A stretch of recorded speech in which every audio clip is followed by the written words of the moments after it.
Hello everyone, video start करने से पहले छोटा सा इंस्ट्रक्शन। एसएससी जेईई के लिए बेस्ट बुक्स और टेस्ट सीरीज का लिंक मैंने डिस्क्रिप्शन में डाला हुआ है, उसे देखना ना भूलें। Now let's start the video. Centre tap bridge rectifier, full wave rectifier. तो यहाँ पे हम फुल वेव रेक्टिफायर को स्टार्ट करते हैं।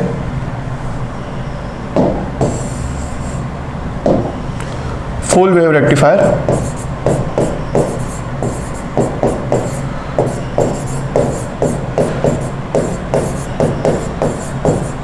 Full wave rectifiers. और ये फुल वेव रेक्टिफायर्स में दो प्रकार के फुल वेव रेक्टिफायर्स हमको पढ़ने हैं। एक है centre tapped rectifier, centre tapped full wave rectifier, centre tapped full wave rectifier. और सेकंड है हमारा bridge type full wave rectifier. ठीक है, तो ये दो रेक्टिफायर्स को, फुल वेव रेक्टिफायर्स को हमको पढ़ना है। तो सीक्वेंस वाइज हम पढ़ते हैं। ठीक है, तो देखो centre tap full wave rectifier में फिर से आपका ट्रांसफार्मर आएगा पहले। तो ये हो गया ट्रांसफार्मर का प्राइमरी। इसमें कौन सी सिग्नल अप्लाई की गई? एसी सिग्नल अप्लाई की गई है, right, plus minus, right, VAC. ये वीएसी हो गया। अब यहाँ पे क्या हो गया? ट्रांसफार्मर आ गया। अब क्या होता है, ट्रांसफार्मर सेकेंडरी को हम क्या करते हैं? टैप कर देते हैं, बीच से टैप कर देते हैं, राइट। यहाँ पे टैपिंग प्रोवाइड की जाती है। और यहाँ पे एक डायोड आता है, जैसे आपका हाफ वेव रेक्टिफायर में था। और यहाँ पे लोड, और यहाँ पे सेकेंड डायोड। ठीक है, तो ये हो गया डायोड D1, ये हो गया डायोड D2, राइट। और यहाँ पे लोड RL, और इस लोड RL के अक्रॉस हम क्या करेंगे? आपका आउटपुट लेंगे, V आउटपुट। ठीक है, क्लियर हुई बात? ये टैपिंग हो गया, ये सेकेंडरी S1 हो गया, ये S2 हो गया। दो सेकेंडरी में डिवाइड कर दिए हैं। अब देखते हैं इसका वर्किंग क्या होता है। ठीक है, तो ये आपका क्या हो गया? Centre tap bridge rectifier. First point है ये आपका। Centre tap full wave rectifier को भी हम डिस्कस कर रहे हैं। Centre tap full wave rectifier, तो उसका कंस्ट्रक्शन मैंने आपको शो कर दिया है। अब देखो सेम सिनेरियो होगा, दो कंडीशन लेंगे हम। क्या condition? For positive half cycle में कैसा बिहेव कर रहा है सर्किट? ये हो गया आपका इनपुट वोल्टेज,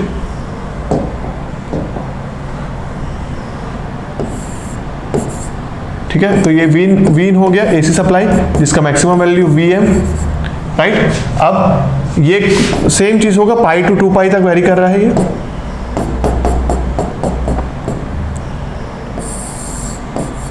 राइट। अब I0 जो है और V0 को प्लॉट करेंगे जैसे हमने उसमें प्लॉट किया था। ठीक है, तो देखो for positive half cycle, positive half cycle में आपका कैसे सिग्नल आएगा भाई? आधा पॉजिटिव सिग्नल ऐसे इधर आएगा, आधा इधर आएगा। तो ये आपका क्या हो गया? Positive half cycle. दोनों सेकेंडरीज में पॉजिटिव हाफ साइकिल अप्लाई की गई है। अब पॉजिटिव हाफ साइकिल में P side of the diode 1 is connected with positive terminal and N side of the diode 1 is connected with negative terminal. तो यहाँ पे P साइड में इसके पॉजिटिव टर्मिनल है, N साइड में नेगेटिव टर्मिनल है। और यहाँ पे आप देखो डायोड D2 में क्या हो रहा है कि डायोड D2 में आपका P साइड नेगेटिव टर्मिनल से कनेक्टेड है। तो ये नेगेटिव टर्मिनल से कनेक्टेड है। और यहाँ पे आप देखो इसका N साइड जो है वो इधर से अगर आप देख रहे हो तो ये आपका पॉजिटिव टर्मिनल से कनेक्टेड है। इसका मतलब क्या हो रहा है कि पॉजिटिव हाफ साइकिल में हमारा डायोड D1 ऑन होगा और D2 ऑफ होगा। ऑफ, ऑन ऑफ मतलब कि क्या? आप ये नहीं समझ सकते हो कि पॉजिटिव हाफ साइकिल में diode D1 is forward bias and diode D2 is reverse bias. Forward bias मतलब कि क्या? डायोड D1 शॉर्ट सर्किट रहेगा और डायोड D2 ओपन सर्किट रहेगा। तो चलो जल्दी से इसका वो करते हैं, चेंज करते हैं फिगर। तो यहां पे आप देखो पहला सर्किट में ये हो गया शॉर्ट सर्किट,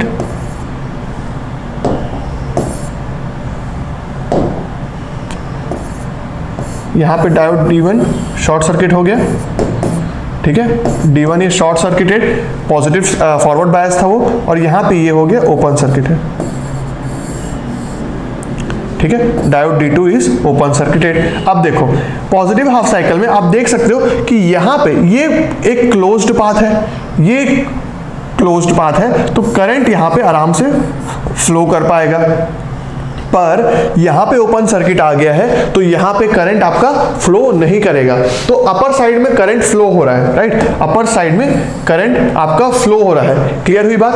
अगर करंट फ्लो हो रहा है ऊपर में तो आपका आउटपुट वोल्टेज भी आएगा। आउटपुट वोल्टेज कितना होगा? देखो फॉर पॉजिटिव हाफ साइकिल अगर आप देख रहे हो तो this is the current flowing for positive half cycle, और अगर करंट फ्लो हो रहा है तो I0 into RL will give us output voltage. तो आउटपुट वोल्टेज की भी यहाँ पे वैल्यू आ जाएगी। क्लियर हुई बात?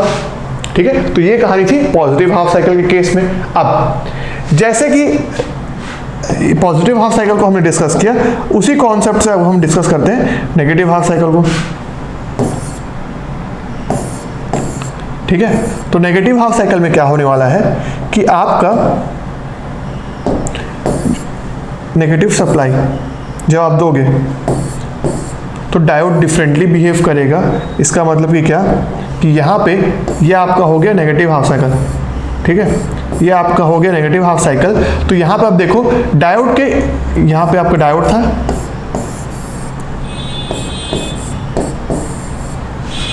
ठीक है, तो डायोड के पॉजिटिव टर्मिनल में अगर आप देख सकते हो D1 के केस में, D1 के केस में उसके पॉजिटिव साइड में आपका P साइड में आपका PN, ठीक है, तो पॉजिटिव साइड में आपका नेगेटिव टर्मिनल आ रहा है और नेगेटिव N साइड में पॉजिटिव टर्मिनल आ रहा है। सिमिलरली यहां पर आप देख सकते हो ये N, इसको दूसरे कलर से दिखाता हूं मैं, हाँ, ये हो गया N पॉजिटिव, ये फिर माइनस और ये प्लस, ठीक है। तो ये आपका आ रहा है नेगेटिव हाफ साइकिल में। तो आप देख सकते हो डायोड D2 के P साइड में पॉजिटिव है, N साइड में नेगेटिव है, और यहाँ पे P साइड में नेगेटिव है, N साइड में पॉजिटिव है। तो इसका मतलब D1 will be reverse bias and D2 will be forward bias, ठीक है। तो नेगेटिव हाफ साइकिल में आपका सब कुछ रिवर्स हो गया।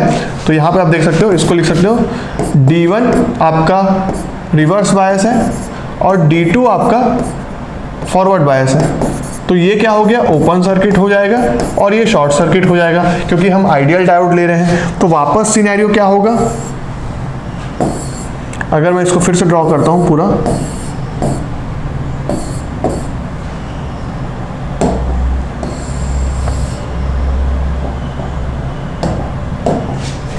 तो ये आ गया आपका ओपन सर्किटेड और ये आ गया आपका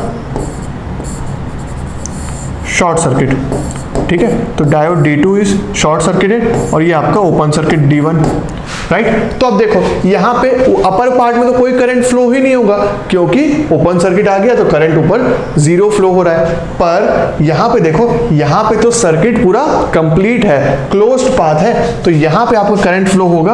और कहाँ से फ्लो होगा? ये पॉजिटिव टर्मिनल से जाएगा और ऐसे एंटर करेगा रेसिस्टर में, लोड रेसिस्टर में। तो आप देख सकते हो जब पॉजिटिव हाफ साइकिल था तो भी आपका जो करंट था वो ऐसे करके आया था ऊपर से, और V आउटपुट के पॉजिटिव टर्मिनल से एंटर किया था। और नेगेटिव हाफ साइकिल में भी आपका जो करंट है वो आपका पॉजिटिव टर्मिनल से ही एंटर कर रहा है लोड रेसिस्टर के। तो उस केस में क्या बोल सकता हूं मैं कि जो मैग्नीट्यूड है जो आपका आउटपुट वोल्टेज का वो सेम है दोनों ही साइकिल्स में, राइट। तो यहाँ पे नेगेटिव हाफ साइकिल में भी आपको करंट देखने को मिला, ये देखो नेगेटिव हाफ साइकिल में भी करंट आ गया, राइट, इसके कारण करंट फ्लो हो रहा है। और अगर नेगेटिव हाफ साइकिल में करंट फ्लो हो रहा है तो आपका आउटपुट वोल्टेज भी आएगा और ये सेम मैग्नीट्यूड का होगा और सेम डायरेक्शन का होगा, क्योंकि देखो डायरेक्शन क्या है? सेम है, कोई डायरेक्शन चेंज नहीं हुआ। करंट अगर ऐसे फ्लो होता तब अलग बात होती, पर यहाँ पे डायरेक्शन भी सेम है। तो ये हो गया आपका configuration of full wave rectifier. तो आप यहाँ पे देख सकते हो कि अगर यहाँ पे T टाइम पीरियड है this is the time period, अगर टोटल टाइम पीरियड, तो पूरे टाइम पीरियड में आप देख सकते हो कि आपको सिग्नल्स, आउटपुट सिग्नल मिल रहे हैं। इसका मतलब फुल वेव रेक्टिफायर है, यहाँ पे पूरा रेक्टिफाई हो रहा है, पूरा सिग्नल रेक्टिफाई हो रहा है, इसलिए इसका नाम क्या है, फुल वेव रेक्टिफायर। और क्योंकि इसका सेकेंडरी जो है टैब्ड है, ये जो सेकेंडरी है ये टैब्ड है, तो इसलिए इसका नाम क्या है, centre tabbed full wave rectifier. Clear हुई बात? राइट, तो यहाँ पे ये आ गया। अब यहीं पे मैं आपको पहले पीआईवी निकाल के दिखा देता हूं, ताकि हम जब वो लास्ट पॉइंट लिखेंगे तो आपको क्लियर हो जाए। राइट, तो देखो पीआईवी कैसे कैलकुलेट करेंगे, यहाँ पे हम पीक इनवर्स वोल्टेज, ताकि बाद में हमको जरूरत पड़ेगा पीआईवी का वैल्यूज लिखने में। अब हमको फिर से धड़ाधड़ सबका वैल्यूज लिखना है, राइट, क्योंकि वही हमारा मेन फोकस है एग्जाम पॉइंट ऑफ व्यू से।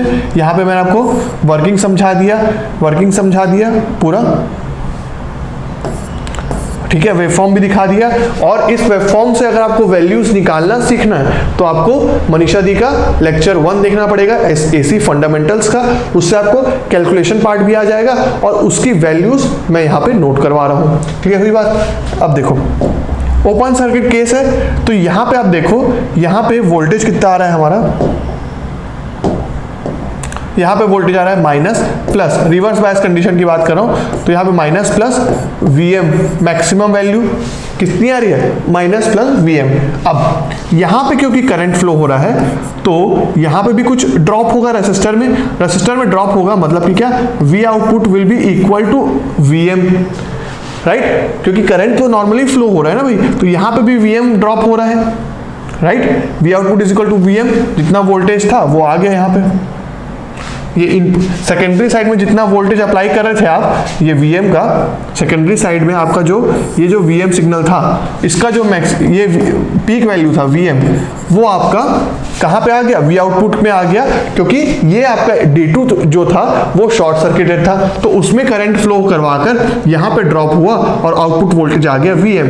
अब देखो, अगर मैं यहाँ पे इस सर्किट में KVL लगाता हूँ, यहाँ पे KVL लगाओ, KVL लगाओगे तो एक मिनट, अगर आप KVL लगाते हो तो आपको कुछ इस टाइप का सर्किट मिलेगा। This is a open circuited and this is, आप समझ सकते हो, ये हो गया आपका Vm और ये हो गया Vm, ठीक है, माइनस प्लस और ये हो गया माइनस प्लस। ठीक है, तो यहां पे अगर आप VD निकालते हो तो diode voltage by using KVL we will get VD is equal to 2Vm। ठीक है, तो यहाँ पे पीक इनवर्स वोल्टेज मतलब कि क्या, जितना हाफ वेव रेक्टिफायर को एवलांचे ब्रेकडाउन होने से पहले सहना पड़ रहा था, उसका डबल सेंटर टैप रेक्टिफायर में उसको सहना पड़ेगा, और यही चीज इसका डिसएडवांटेज हो जाएगा। Right, this will be the disadvantage of centre type rectifier, क्योंकि यहाँ पे जो डायोड्स यूज कर रहे हैं हम, यहाँ पे जो डायोड्स यूज कर रहे हैं उनको ट्वाइस ऑफ, इसको यहाँ पे डायोड्स डिसएडवांटेज लिखता हूँ, डायोड्स यूज कर रहे हैं वो उनको ज़्यादा वोल्टेज सहना पड़ेगा ब्रेकडाउन होने से पहले, जो कि काफ़ी टफ बात होगी। राइट, डिसएडवांटेजेस है कि क्या, कि diode voltage peak inverse voltage 2Vm आ रहा है, तो मतलब कि twice of half wave rectifier जितना वोल्टेज सहना पड़ रहा था उससे ज़्यादा वोल्टेज सहना पड़ेगा, इसलिए ये डिसएडवांटेज है। राइट, इतना विथस्टैंडिंग कैपेबिलिटी हर डायोड के लिए मुश्किल होगा। तो अब हमें फिर से जो पॉइंट डिस्कस किया था लास्ट हाफ वेव रेक्टिफायर में, उसी को अब जल्दी से डिस्कस करते हैं। हम क्या क्या पॉइंट डिस्कस किए थे? सबसे पहले वैल्यू था हमारा एवरेज वैल्यूज,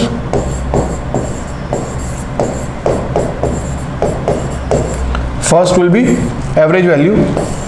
तो एवरेज वैल्यू पहले V आउटपुट का निकालता हूं, V output average is equal to 2Vm by pi, ठीक है, और I आउटपुट एवरेज, इसका कैलकुलेशन सीखना है तो आपको लेक्चर देखना पड़ेगा पुराना वाला, 2Vm by pi R that is 2Im by pi।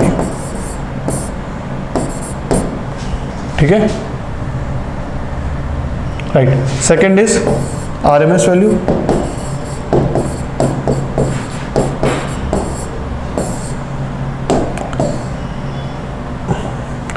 V output RMS is nothing but ये सारी वैल्यूज तो आपको बहुत लोगों को याद भी होनी चाहिए, ठीक है, ये सब पहले भी आप पढ़ चुके होंगे, तो ये सब वैल्यूज तो मैक्सिमम लोगों को याद भी होगी। Im/√2 और Vm/√2r। क्लियर हुई बात? राइट। एवरेज वैल्यू निकल गई।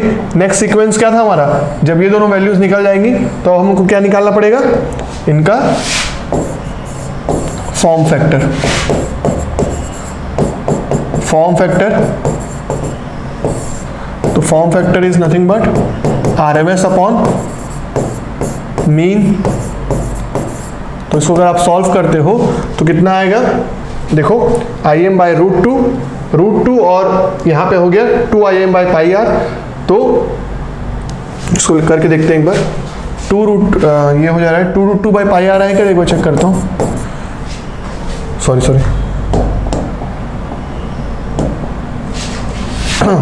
ये हो गया Im/√2 और ये हो गया2Im/π। तो π/2√2 आ रहा है ये, तो π/2√2 comes out to be 2√2 comes out to be 1.11, right. तो इसकी वैल्यू 1.11 हो गई। तो फॉर्म फैक्टर, ये भी कई बार पूछा गया है, form factor for half wave rectifier कितना था? 1.57, और यहाँ पे कितना आ रहा है फॉर्म फैक्टर आपका? 1.11। क्लियर हुई बात? और रिपल फैक्टर अब आएगा हमारा, रिपल फैक्टर, तो RF was equal to form factor का स्क्वायर माइनस 1, राइट। तो यहाँ पे अगर आप वैल्यूज पुट कर रहे हो तो ripple factor comes out to be, calculate करके बताएंगे मुझे कितना आ रहा है रिपल फैक्टर? 1.11 स्क्वायर माइनस 1 0.48, ठीक है।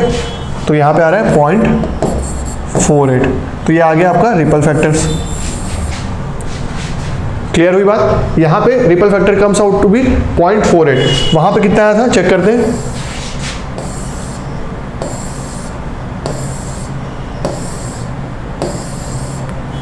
रिपल फैक्टर वहां पे कितना आया था? 1.21। क्यों 1.21? और यहाँ ripple factor half wave rectifier का ज़्यादा किस लिए आया था as compare to full wave rectifier? वो इसलिए कि रिपल्स मतलब कि क्या होता है? चेंज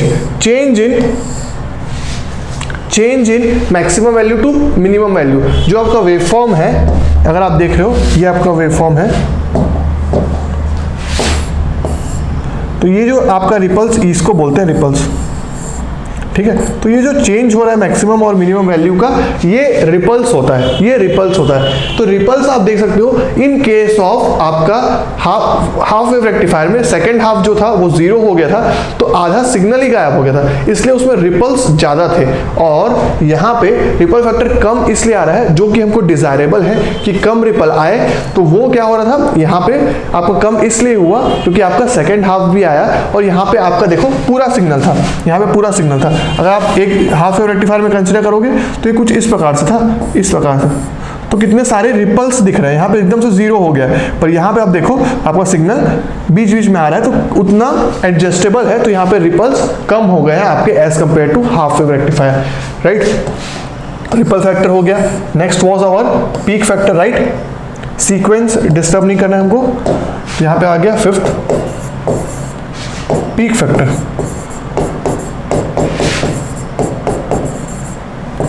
पीक फैक्टर कितना आएगा यहाँ पे?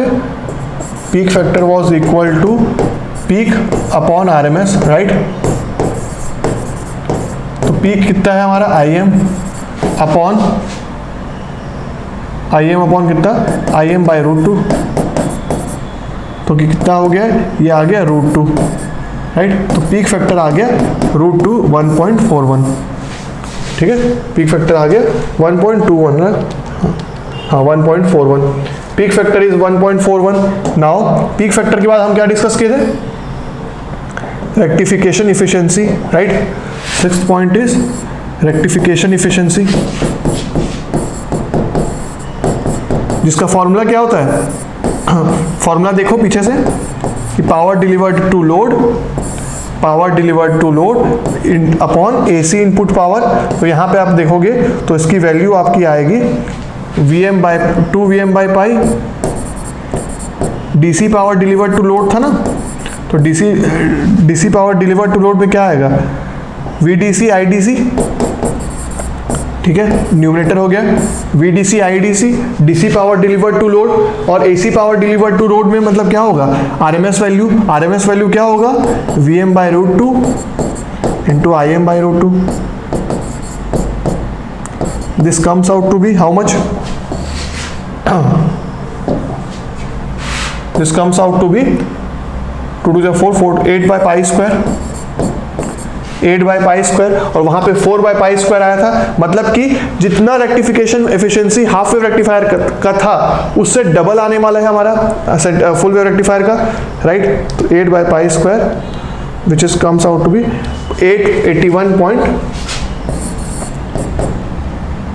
81.056, ठीक है। 2 Vm by pi, 2 Vm by pi, ये हो गया रूट 2 4, हाँ करेक्ट तो लग रहा है। तो 81.56%, this is the 81.56% rectification efficiency आई थी। यहाँ पे दोनों सिग्नल को वो रेक्टिफाई कर पा रहा है, इसलिए इसकी efficiency twice of half wave rectifier है, और ये 81% आई है, जो कि काफी अच्छी रेक्टिफिकेशन इफिशिएंसी है, राइट। नाउ रेक्टिफिकेशन इफिशिएंसी के बाद हमने क्या डिस्कस किया था, ट्रांसफॉर्मर यूटिलाइजेशन फैक्टर 7 TUF कितना आने वाला है इसका, 69.3%। ये डायरेक्टली वैल्यू लिख सकते हो आप इसका, क्योंकि इसको कैलकुलेट करना आपके लिए इंपॉर्टेंट है नहीं, ज़्यादा कैलकुलेट करना इंपॉर्टेंट है नहीं। इसको एक बार वैल्यू चेक कर लेंगे, 61.3 है कि 69.3 है, ठीक है, चेक करना है आपको, और डायरेक्टली वैल्यू लिखनी है यहाँ पे। क्लियर हुई बात, 69.3% आया। और यहाँ पे जो इसके ट्रांसफॉर्मर यूटिलाइजेशन फैक्टर है, ये भी एक काइंड ऑफ डिसएडवांटेज है as compare to full wave bridge rectifier. Disadvantage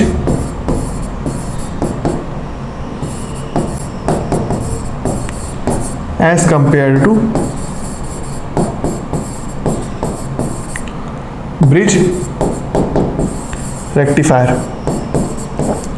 half wave rectifier से तो बेटर ही है, पर भाई ब्रिज रेक्टिफायर को जब हम कंसिडर करेंगे तो उसकी रेक्टिफिकेशन इफिशिएंसी ज़्यादा, ट्रांसफॉर्मर यूटिलाइजेशन फैक्टर ज़्यादा होता है as compare to centre tap full wave rectifier, right. तो यहाँ पे 69.3% आया है transformer utilisation factor. And last but not the least and the important point, 8 peak inverse voltage, जो कि क्या था, 2 Vm था, हमने देखा, राइट।